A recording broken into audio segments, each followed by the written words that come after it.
Good afternoon or good evening to everyone. So here starts our InFocus webinar support for June 2024 exams. Welcome to this webinar. My name is Richa and I work as Education Support Manager at ACCA. So as the title of the webinar suggests, manage your time, master your technique. Our session today is designed to support you with advanced performance management paper, where expert tutor will share his insight to help you prepare for your exam. And these sessions are an opportunity for you to hear experts' advice on best exam techniques and exam practice that can help you to earn more marks in June 2024 exams. So this webinar will focus on how to deal with case study based answers, lessons on time management, importance of question practice, using the practice platform, and the best practices during the final 3 weeks which you have before your exams. Towards the end, we will also pick selected very common but very important questions from students that have been already asked by them in advance while doing the webinar registration. And if time permits, we will also be picking a few of them live. And we also have a very good news for all APM students, about which you will get to know by Steve during the session. With this, I would like to welcome Steve for this APM session today. And before I hand over to him, I would like to cover a few housekeeping items very quickly, though most of you know about it very well in advance because you have already attended so many webinars in the past, but still we may have a few new students as well here. So at the bottom of your screen, there are a number of buttons you can use. There is a help icon, which provides resources and information to help you resolve any technical issues you might experience. There are the icons for the slides and media player, which you will need to see both during the webinar. So make sure you have selected them. There is attendee chat function also, so you can engage with fellow webinars attendees. That is the icon available on your screen. And in attendee chat, you may also be asked by the tutor to put some inputs for him, or we may also be pasting a few important links there. So don't forget to keep a look there as well. And then there is a resource list. If you click on this, you will be able to access resources which are very much relevant to today's webinar and this paper, which is Advanced Performance Management. You can rearrange your screen to suit you and resize the windows if you need to. And at any point you are not able to hear what we are saying, or you cannot see any visuals, please do refresh your browser. Registering for the session means you will be sent an email tomorrow. So details of how you can listen to it again. So don't worry, if you miss something or you have any technical issues, you will be able to access recording. I'm going to hand over to Steve in a moment, and we'll be back with you towards the end of the session. In the meantime, if you'd like to ask ACCA or Steve any question regarding this paper, then please click on Q&A button, which is the middle icon at the bottom of your screen. Please note we cannot guarantee responding to everyone directly, either verbally or via web chat, but we hope that the questions we share will be helpful to everyone. So handing over to Steve now. Thank you, Richa. Over to you. Hello, amazing APM students. I'm so happy to be here with you today. And thank you, ACCA, for inviting me to present. It's an honor to be here. My name is Steve. If we have not met before on webinars, on videos, I've been helping people pass ACCA exams for a long time. Today, I'm here to share my tips with you guys. You've got the APM exam coming at you. Congratulations for making it this far. Let me share my tips to get you over the edge, over the finish line. Guys, we've got an action-packed webinar today. It will be an emotional roller coaster ride. You're gonna laugh, you're gonna cry, okay? We're gonna do 4 things. I wanna talk about the importance of structuring your answer. This is an underlooked, it's an underappreciated aspect of exam technique. That's our deep dive today. I want to talk about time management. I want to give you an example of good and bad time management. And we've got to talk about question practice. You're going to get a pass on APM by doing things, not by just sitting at home and reading things. What should you do these last 3 weeks? I'll give you my guidance, then I'll take your questions. Does everybody have one of these handy? A notebook, some paper, and a pen. I will be sharing lots of tips, so good idea to be able to capture those tips. Let's begin. Let us jump in. Let us get started.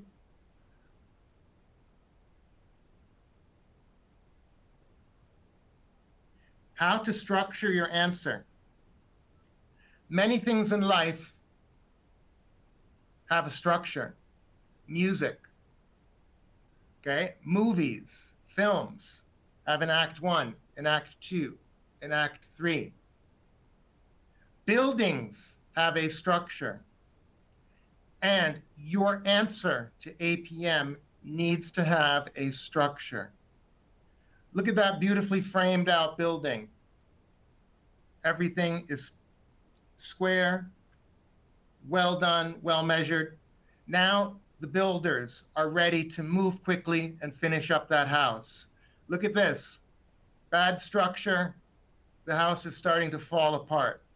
The job site is condemned. Okay? Waste of time. And this house is not going to get built in time. Friends, a good structure in APM sets you up for a pass. Freestyling, improvisational writing, that has its place in the arts. If you're doing, improvisational jazz, that's one thing, but this is not that, okay? Your answer needs a structure. Let me show you and share with you how to do that. You got to do 3 things. And I'm going to show you all of this again in the mock exam debrief videos. So write that down in your notes. Make sure you do our new mock exam and then view the debrief videos for more examples of this. So you've got to find the task. Once you find the task, you find the verb. Once you find the verb, you find the marks. This is the first thing you do out of the gate. The construction, the builder, the contractor finds the blueprints. They measure the ground, they set the foundation. It's exactly what you're going to do. Task, verbs, marks. Here's an example. And I want to share with you now the first idiosyncrasy of APM. Up until now, the requirements told you exactly and precisely what to do. In applied skills, in SBL, you just read the requirements and it tells you what to do. In APM, the requirements are embedded in the exhibits. So this adds a level of complexity, and it makes this first step of finding the task even more important. Okay, so on this example, you've got a big exhibit, and the red part there are the instructions. In the red part, you find what the CEO is asking of you. So look at this. The CEO has asked you as a management consultant to do some things. So you need to have laser focus. You've got to get into that embedded requirement and find what you have to do. Okay? That is step 1 to building a structure, finding the task. Give me a thumbs up in that attendee chat window if that makes sense. Okay? Are you with me on the importance of the task? If you don't do this, it's game over. Next step.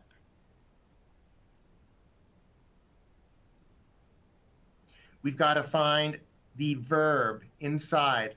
So in my mind, I'm going through that task and I see assess changes to a supplier.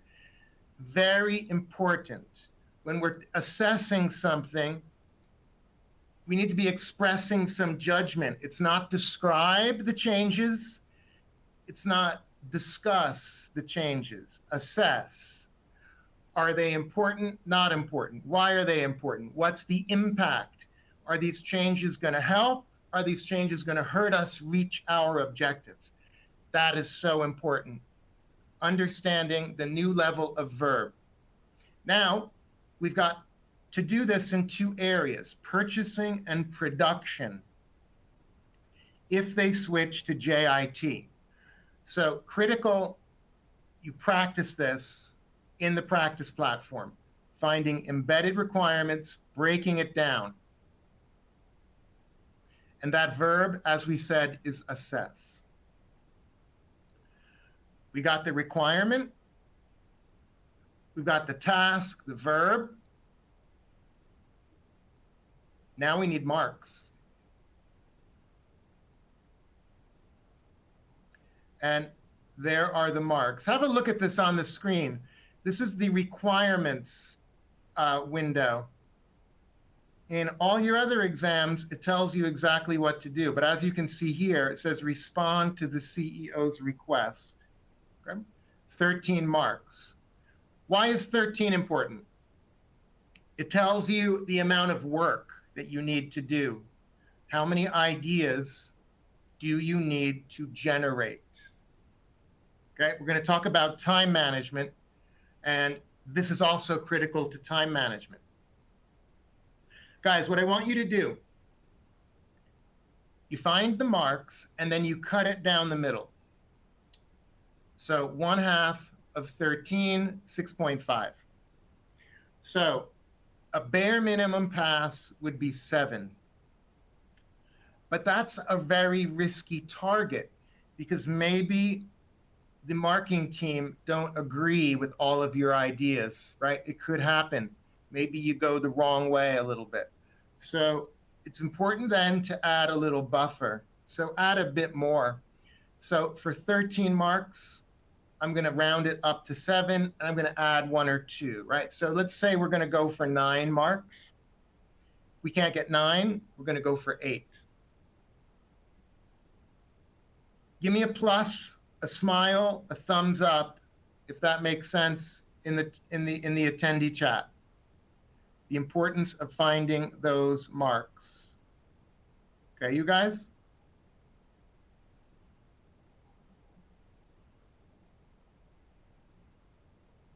Give me a second here, rearranging some of my windows.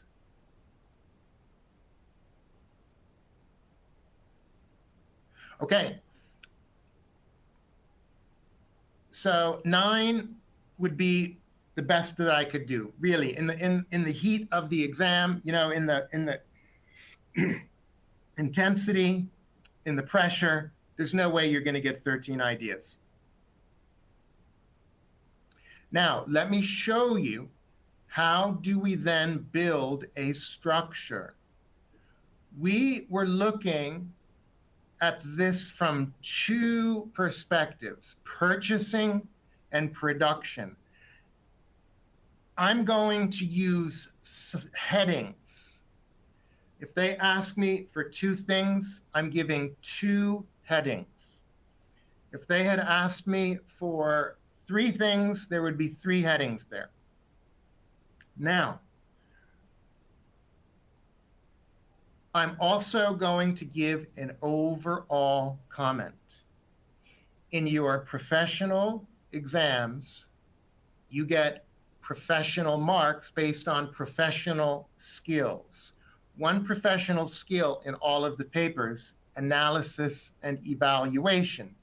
You tie together your analysis and evaluation with an overall comment. So it's there to get a technical mark. It's there to add to professional marks. Now, I've got my high-level structure in place. I'm going to open up those exhibits.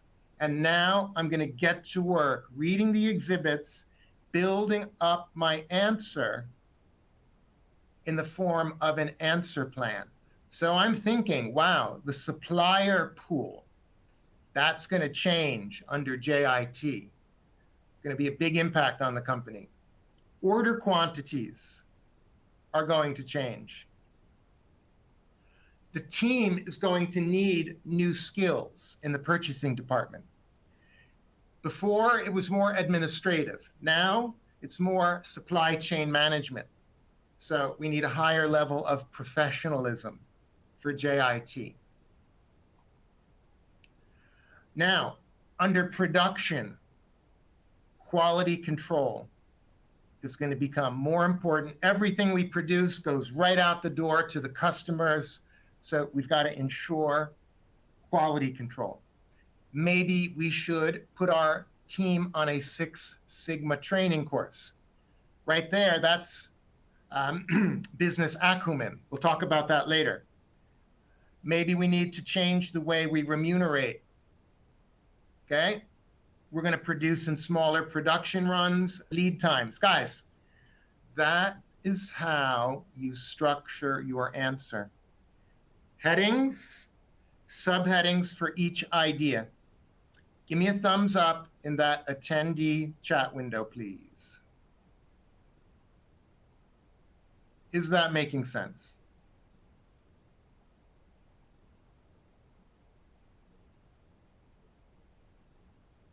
Wonderful. Now, look at this. Order quantities. I'm going to share with you one idea that I have written up. Order quantities will be smaller and more frequent under JIT as per E's requirements. Guys, that first sentence did not earn a mark. No credit is earned there. That's just describing the change. I don't get any credit until I assess. Look at this linking expression. This means. You can say this means. You can say also, you can say other linking words. I'll talk more about that in a minute, okay? This means suppliers will have to be more flexible and be ready to deliver in smaller quantities.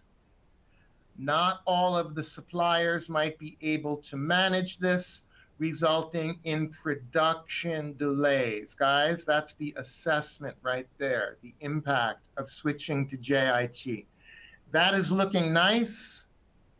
It's linked to the story, and I'm expressing some judgment here. It's going to create a potential problem. We are now exposed to a new risk, stockouts, production delays. That is how you answer an APM requirement. Task, verb, marks. Build your structure, and then you go in and you craft your answer. You craft your ideas. Give me a thumbs up again, guys, if this is making sense. Okay? Wonderful.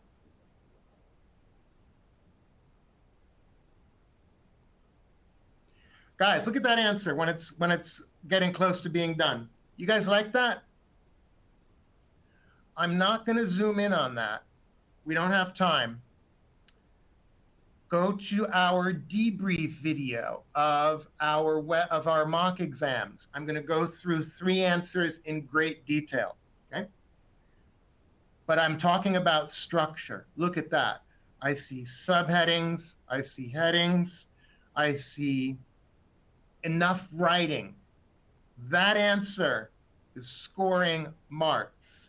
That answer has an amazing structure behind it.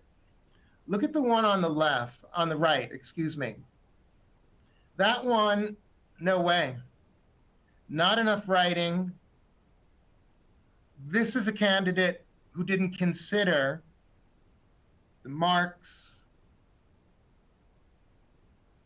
the embedded requirement, the structure. So this one is like the house that's falling apart. So you want to be on the left. You want to start your answer with a structure before you start writing. Now, look at this, other structures. I've got the attendee chat window open. What if they ask you to evaluate a performance report? Someone tell me what we could use as a structure there. What do you think? Type into the chat window.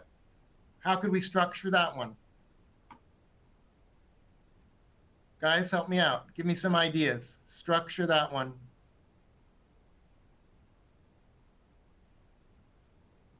What do you think? How about pros and cons? Loving pros and cons there, okay? You've got some cool acronyms there, okay? Pros, cons, overall. And of course, when you get into it, you've got to ensure that you are linking your answer, right, to the objectives of the company. Is that report helping the directors set a strategy and evaluate performance? You guys have a lot of great stuff. I wouldn't do performance pyramid here, only if they asked me for a performance pyramid. Or, you know, as a side, you could say we could potentially use the performance pyramid. But how about this one? Here, this is what I would do. This is like the performance pyramid. The balanced scorecard has 4 parts. So now I would do a heading for each part of the scorecard, and then I would make a subheading for performance metric.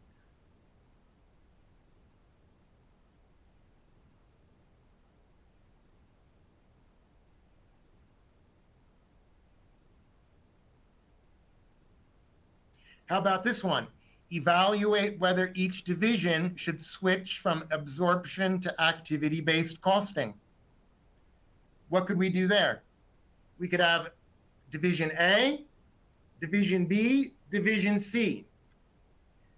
Yes, no, because. Yes, no, because. Yes, no, because. Requirement, verbs, marks. So team, that's how you structure in APM. Let's now talk about time management.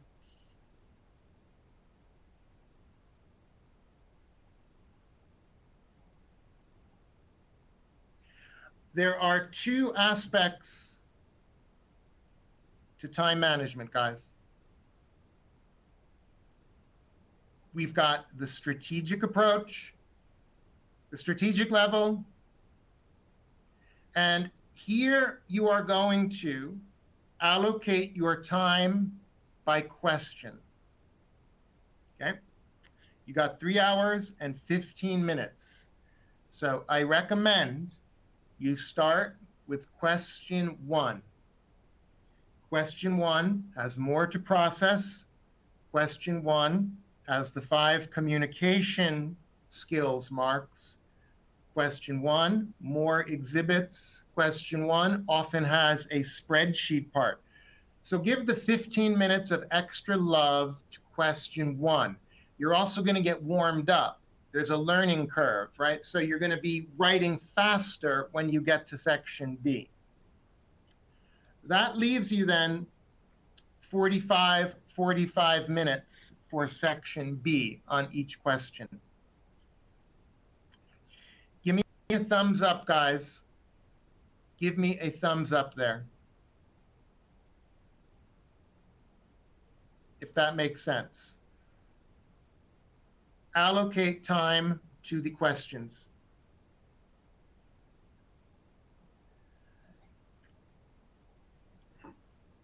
Great.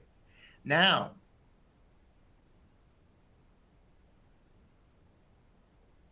when you're in section B, I want you to do the easiest one first. Have a quick scan. Hopefully one of them has some familiar topics, okay, that you love or like or don't hate, okay? Then when you are in the requirement, let's be honest, it's going to take 15 to 20% of your time to set up the exhibits, to set your structure, to read, to find the embedded tasks. So you have 80 technical marks. That's what we're using for planning the number of ideas, right? And now, when you're to that point, I want you to think about 1.8 minutes per mark roughly after the structure is set up. So you've got a 10-mark requirement, 1.8 minutes per mark. Now, of course, you need to flex that as needed. Imagine you get 2 tasks. Evaluate the impact of implementing the ERP system. 10 marks. Guys, I love that requirement. I just love it. I would go for all 10 marks on that. Then the other requirement is the CEO is thinking about implementing value-based management.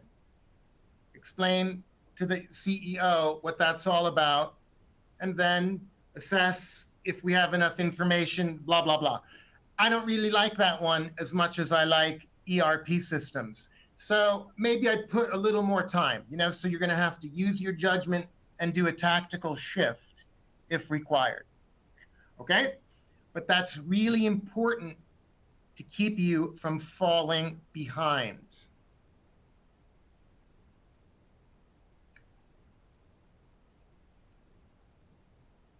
Now, thinking about this does not help you. Reading about it does not help you. Watching this webinar raises your awareness, but it's not helping you yet. You've got to get into the practice platform and you've got to do this, okay?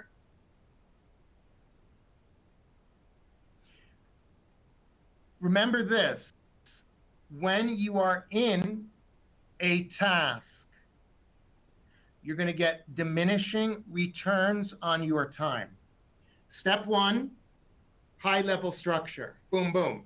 Step 2, level 2 structure, your ideas, bump, bump, bump, bump, bump, bump, bump. As you're generating the ideas, some of them you're going to like, and then towards the end, you're stretching for some final ideas. You always start with your strongest ideas, okay? Then, as you work through the ideas that you generate, you move to the ones that you are less confident about, the ones that might be more difficult to express. And if you follow that approach, easy marks first, easy things first, easy tasks first, easy section B question first, you're really going to be rocking on maximum marks per minute. So when you run out of time, just cut your losses and move on. If it's not perfect, that's okay. If you think you got a couple more things to say, but you just need a bit more time, come back later. Go to the next requirement. As I said, easy things first. Walk away when time is up. Remember this, there are no marks for spelling or grammar, so don't stop to polish things up. Now, I'm going to show you this in a moment. You got to use short, simple sentences. Guys, look at this. 2 ideas. One idea expressed 2 ways. Division A should consider switching to ABC because overheads are a significant element of costs. 60% of the total costs are indirect. We have cost drivers associated with these cost pools. So ABC will mean more accurate allocation of these overheads to products. That is a rocking answer, team, right there. It's linked to the story. I'm expressing judgment. I'm saying they should switch or they should consider switching, and I'm saying why. Look at this one. Guys, sometimes I see this when I'm marking the mock exams.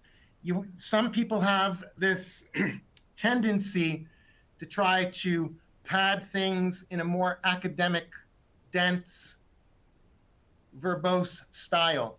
Switching to ABC would be beneficial to the division because their overheads are significant. It can be seen that 60% of the total heads are indirect, and since cost pools and drivers are also given, it would be relatively straight, blah, blah, blah. Give me a thumbs up if you see how an academic, dense style of writing does not help you out with marks. It slows you down and messes up your time and sets you behind schedule. Give me a thumbs up if you see that.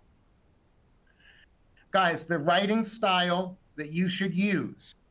Imagine you are writing an email to a friendly colleague, not your boss, not your client.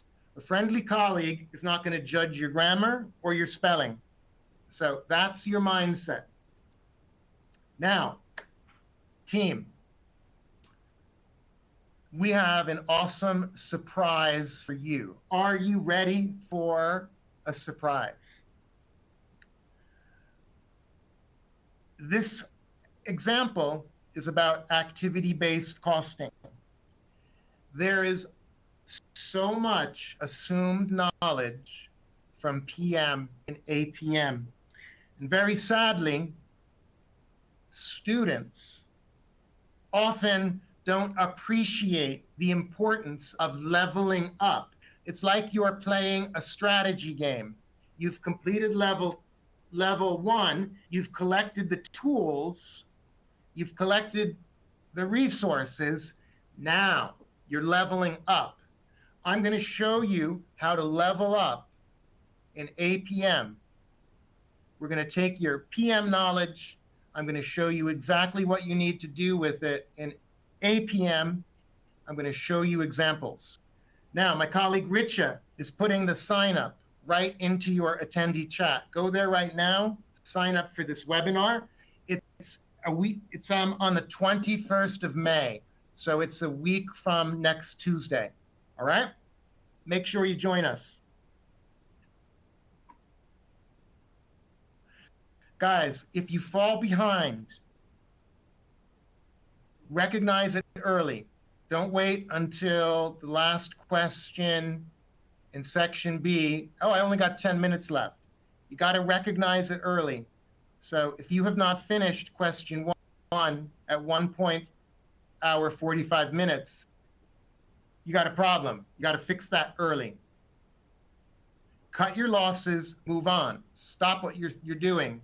Go to the next question, go to the next requirement. Jump to easy things immediately. Easy things. And if you're doing a big 15-mark requirement, just write up the easiest things and then get moving, okay? Don't stay there trying to get a full 9 or 10 out of 15. If you get to 8, call it good, move on. Guys, you got to write simply. You've got to write in the active voice, make your point, justify it, move on. Now, you're going to avoid falling behind with effective question practice. Let's talk about that. You're going to do that in the practice platform, guys. Answer this question for us. Are you already using the practice platform, guys?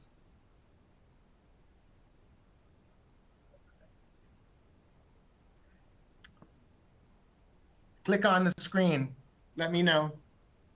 Click on the screen, guys.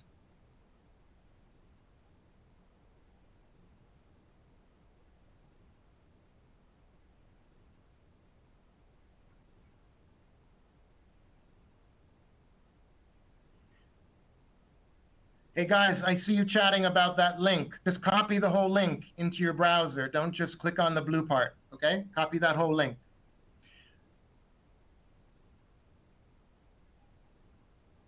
Alrighty, that's awesome. Most of you are using the practice platform, so that's super. If you're not, you got to get in there. Right after this webinar, go check it out and get in there. What are you going to do in the practice platform? Well, it's really critical to managing stress. Firefighters, policemen, first responders, people with stressful jobs, they manage stress by simulation. So the activities, the tasks become muscle memory. Get into the practice platform now and you practice there. Guys, you don't have to do the whole question. You could go in and you could structure it. Practice doing the structure, and then you don't have to write up every idea in full. Let's say you're going to go for 3 marks. Set your stopwatch, 1.8 times 3. See if you can write up 3 out of 10 ideas. That's a great way to practice. Marathon runners do not practice for marathons by running marathons. They run segments. That's how you practice for APM. You practice doing segments, guys. You practice your time management as well, and all of your exam technique. Now, again, you don't have to do a whole question. You can get a whole exam. You can wake up on a Saturday morning very early, do a section B question, block out, your 45 minutes, and then in the morning when you're fresh, do a full simulation. Then later in the day, come back and try the other question, but that time just practice structuring and writing up a little bit more, writing up several ideas.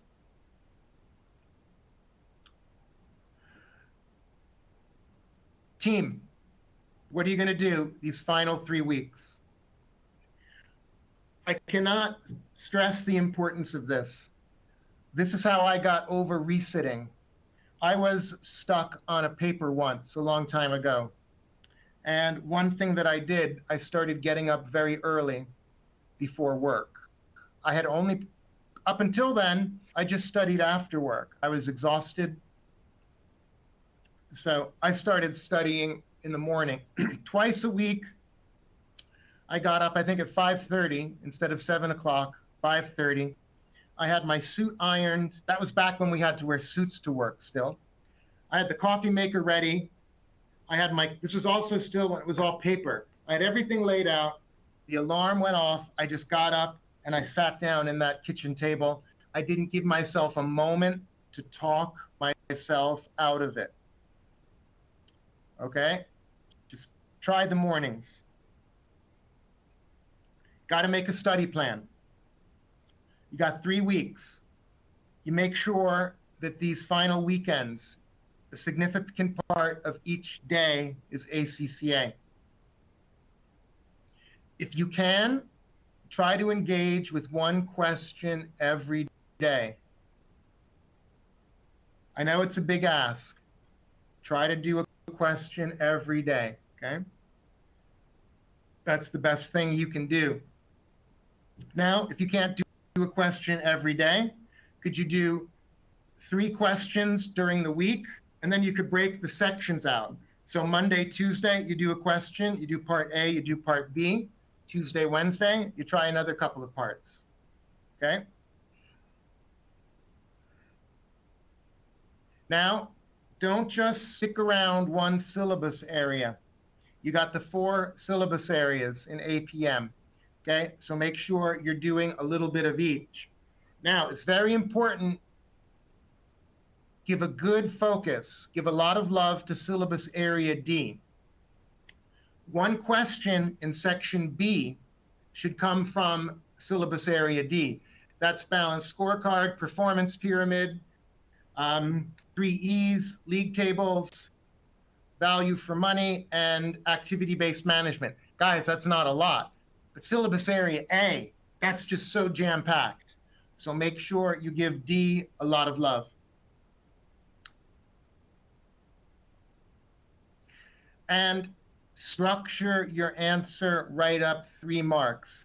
That's like practicing for a marathon. You do a little bit of the exam, not the whole thing.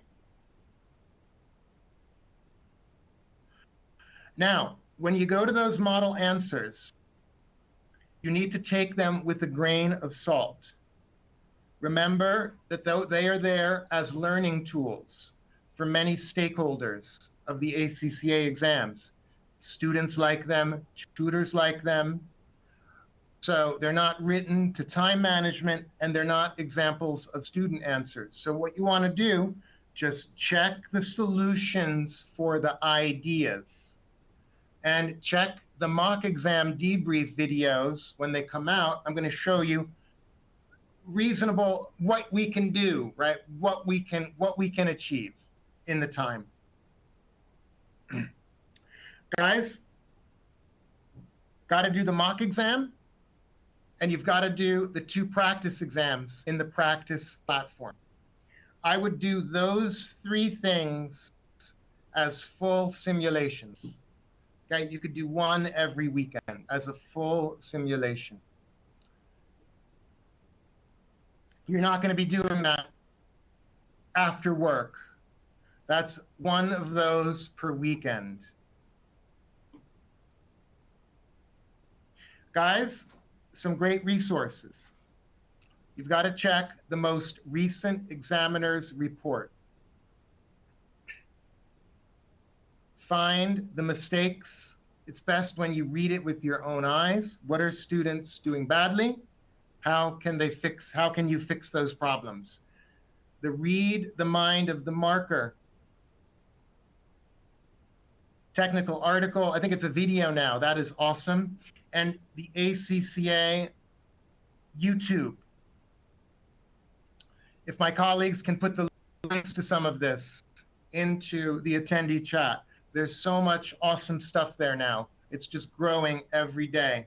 So I remember when I was doing these exams, I had a book, I had an examiner's report. That was it. You guys have so much stuff now. You're so lucky. Guys, when is the mock exam coming out? Do you know?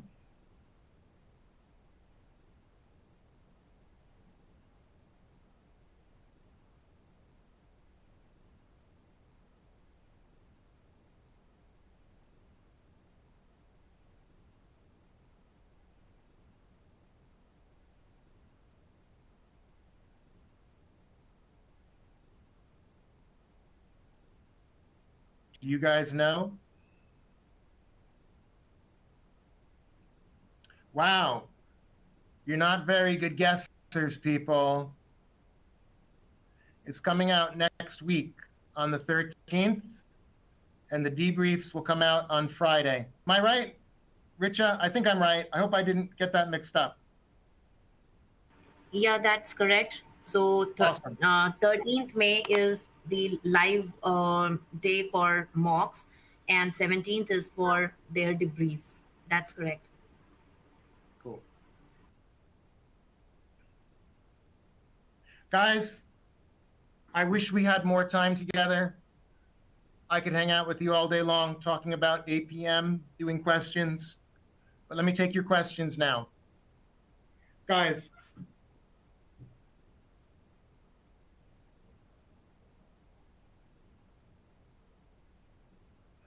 let's look at these questions. How do we score professional marks, especially business acumen?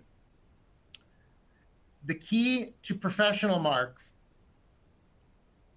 is answering the question that is asked by the CEO. If you provide a helpful answer that gives valuable advice that helps the CEO make a business decision, improve strategy, improve control of the company, reduce costs, you're going to score technical, you're going to score professional marks. Don't try to overthink it. Don't try to reverse engineer it so much, okay? I give you a ton of tips about this in my YouTube channel. I've got a video how to score the professional marks, okay? So go there. I give you every tip that I have. Now, business acumen. You're going to score business acumen by making sure that your ideas are practical, that everything that you suggest fits in the scenario, is linked to the story, to the scenario. So imagine you have a question, assess the impact of introducing the ERP system. The ERP system will give the sales department more information so they can set better pricing policies. That was a nice answer, but it was generic. You're going to build up business acumen marks by saying, for example, the salespeople in Division A will have access to the customers that are in Division B, because we learn that the customers in A often buy what's sold in B. This will help them send customized offers, something like that. I linked it to the story. I tried to provide insight. So imagine you work at the company, or imagine you're trying to get hired by the company. Would they hire you based on your answer? Is your answer helping? If you do all of those things, you're going to score professional marks. Guys, how can sustainability be examined? They're probably going to ask you about performance metrics for sustainability. Maybe they give you one of these traditional old-fashioned performance reports that's really just a printout from the accounting software. And then in one of the exhibits, you learn that the company is being pressured to do more around sustainability. So what you need to do after this webinar, go to the IKEA website. Find their sustainability report. Look at the metrics that they're using, okay? Percentage of recycled material in our packaging, percentage of our electricity from renewable resources, the fill rate of the trucks, the number of suppliers audited for sustainability, greenhouse gas emissions, reduction of greenhouse gas emissions, the percentage of the fleet that's electronic vehicles. So you deal with sustainability by being practical and by having looked at a real example. It's very common now. We as consumers, we expect it from the companies that make the products we consume. So just go to your favorite company, look at their sustainability report, okay? How will variances be examined? Not like PM, people, not like PM. I'll tell you more about that in our webinar in a couple of weeks. The variances that are examined primarily in APM, planning and operational variances. The calculations will not be very heavy. In PM, very heavy calculations, light discussion. Here, it's all about the impact of breaking our variances down into planning and operational. How will that improve performance management? So we'll talk about that one. Guys, I'm stuck resitting. Guys, I feel your pain. I was a resitter. The bottom line is, if you're stuck resitting, got to change something. Something is not working. So first of all, change the time that you study. If you are stuck at a borderline resit, and that's usually what it is, think about this. You were in there for 3 hours, 15 minutes. You couldn't find 3 more marks, 1 mark per hour. So it's about exam technique. Check my debrief videos and see if you are doing what I am showing you. Are you structuring? Are you writing efficiently? Now, common problems resitters have. 1, long-winded introductions. Okay, the only time you need an introduction in APM is for that report in question 1. Long-winded definitions of the models. There's going to be maximum 1, maybe 2 marks for the definition of a model, and that's kind of a bonus mark. So go very light on those definitions of models, and you can even answer the core of the question and do that model business at the end. Okay, another main problem for resitters, unsupported assertions. I think that's the #1 problem. And I meet a lot of really brilliant people who are already working in amazing world-class companies, and they're getting stuck because they are not stating the obvious. Guys, my family loves to go to Greece. If they ask me in the exam to assess Greece as a holiday destination, and if I say it's good for children, that might be true, but I didn't justify my answer. Then I've got to say, the beaches are very friendly for children, they have lifeguards, and they have play areas, something like that. So I feel like I'm stating the obvious. In business, we're so used to writing short, succinct emails.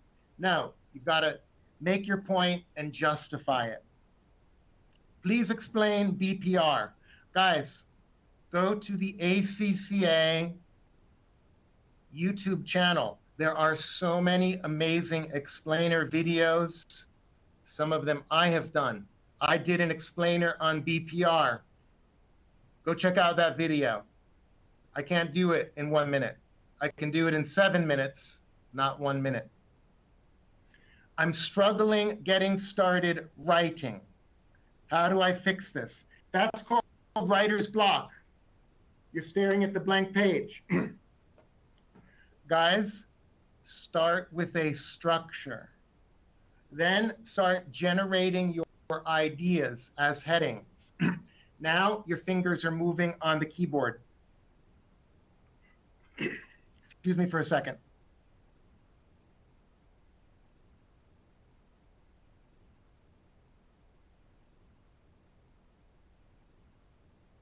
You break your writer's block by getting your fingers moving. You get your fingers moving by making the structure. Then you're going to hit on your best idea. Then just jump right into your best idea and let your inner voice speak. Don't try to translate what you're saying into some kind of academic speak. Just get your idea out as if you were explaining it to a colleague at work. Markers will not judge your grammar. Markers will not judge your spelling. If they understand your point and it's linked to the story, they're going to be happy to give you credit. Friends, let me see what questions you have in the question folder that has been prepared for me by my awesome colleagues. Yeah, and big thank you to everyone helping me in the back. got some brilliant colleagues at ACCA making this happen. Right? It's like an iceberg. You're just watching, the top 10%, all of the planning, all of everything that goes into this webinar. It's a lot more work than just me spending an hour. Let me find that folder. Give me a moment.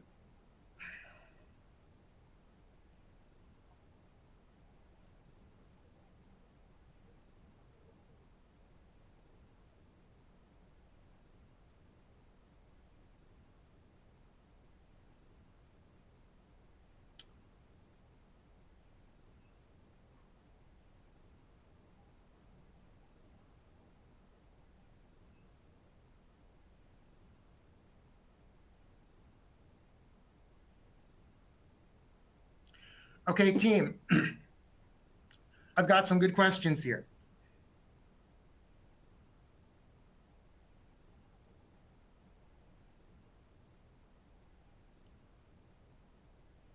I'm trying to restate this one.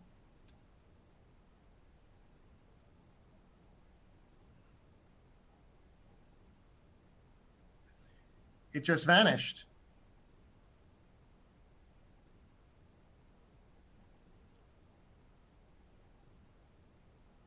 I'm having vanishing questions here. Give me a moment.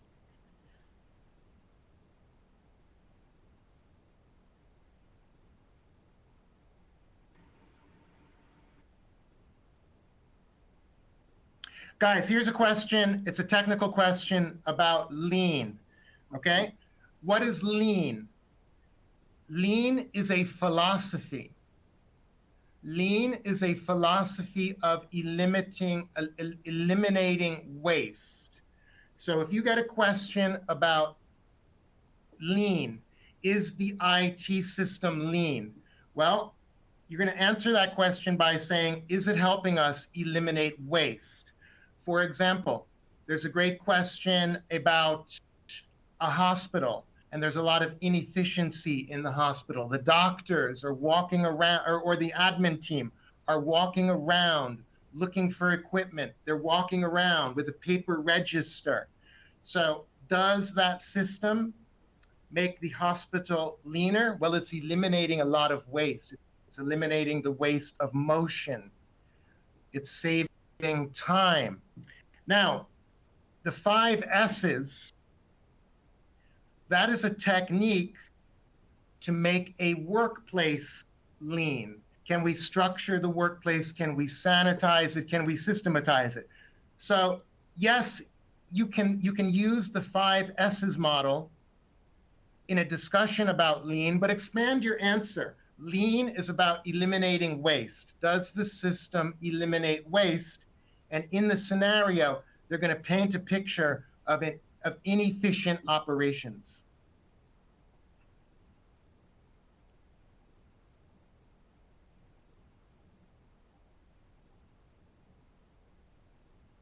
Guys, here's a great question. How to know which model to use for different scenarios? Well,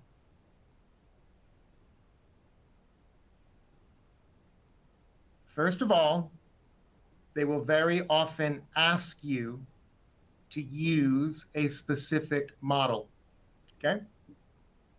So that's the first thing. Now, the next thing, you got to step up a level. You got to level it up.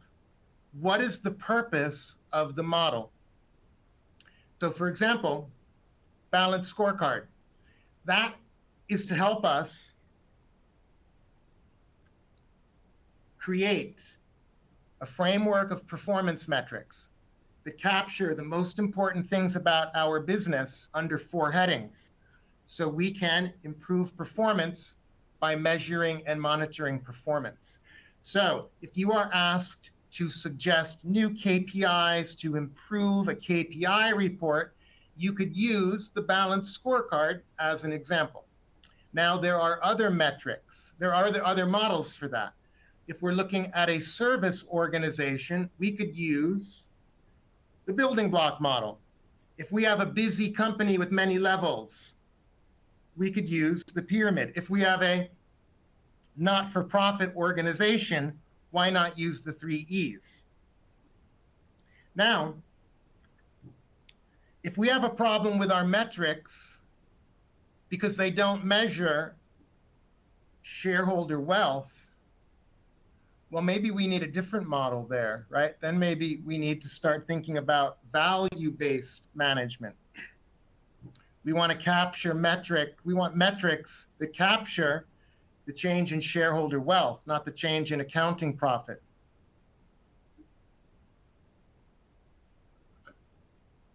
Now, of course, then if we're looking at quality, then we have our quality models and tools. We've got Six Sigma, we've got Kaizen, et cetera. So guys, the moral of the story, the model, it goes with some area of performance improvement. As you're studying those, level up and see the big picture. What are we doing with this model to help our business improve? Guys, here's a very important question. This is the last question. Guys, what's the difference between SBL and APM? SBL, business analysis. Boom. SBL, a much broader syllabus.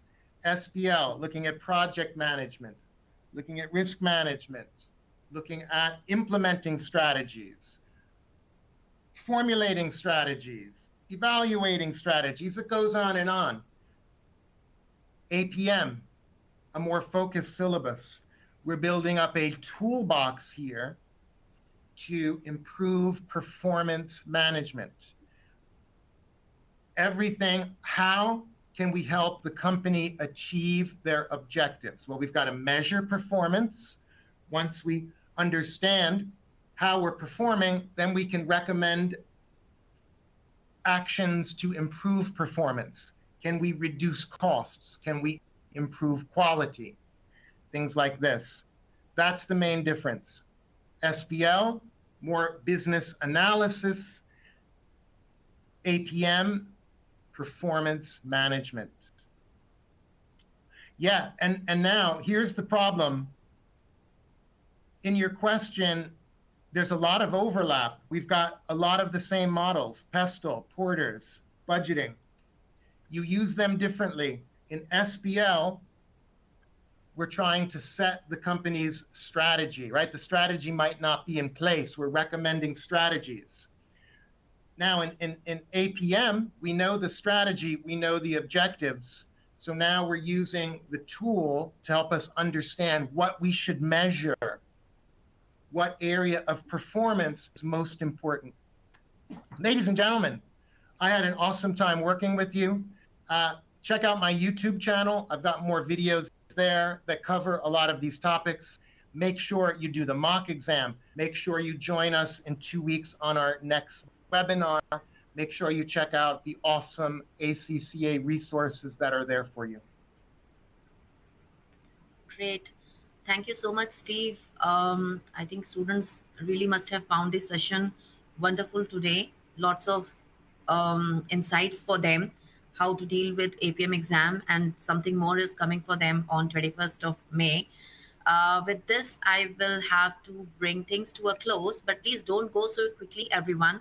I want to let you know what all we have as a resource for you. So I would like to remind you all about the important resources that is updated in the resource section of the webinar. So please pick the links. That's the registration link for APM webinar, which I have already put on the attendee chat. Please copy and paste the entire link. Not only the blue one, as Steve also said previously. So that's about advancing beyond PM, how you can put your knowledge to use and learn about it on 21st May, again with Steve for 45 minutes at 1 p.m. UK time. There are PDF of the slides available. That's there in the resource folder. And then we have these pre-June 2024 mock and debrief support. You have already got the information through the slides, through the poll, but link is there, which contains the entire page with the complete information for you. There are links for latest examiner reports and topic explainers, which Steve was talking about when he was picking some topics which you had asked in the questions, but because of the shortage of time, we may not talk about it in a much detail, but definitely you will be able to gain more from the topic explainers videos that are there on YouTube. Then there is on-demand version of March 24 APM in Focus session, which talks about examiner's report, the latest one, examiner report unlocked. So if you want to see again what mistakes you should not do and what ideally you should do, please go through that webinar as well. And there is an APM list link as well as link to ACCA Study Hub and Student Study Resources YouTube channel. So many things for you. Don't confuse yourself. Just pick the most important things from here for yourself. You know what you have to do, how much you have to do, and best of luck for your exam preparations and for exams. I will be wishing you again on 21st May. So remember to register and attend the session. So everyone, as I said before, who has registered for today's webinar, they will be getting an email tomorrow that how you can listen to it again. But we will also be uploading the recording of this session on YouTube channel next week. So I would like to give big thanks to Steve and the team who have supported us in delivering the session successfully at the back end, and also to you definitely for your participation. Wish you all the best. Thank you, everyone.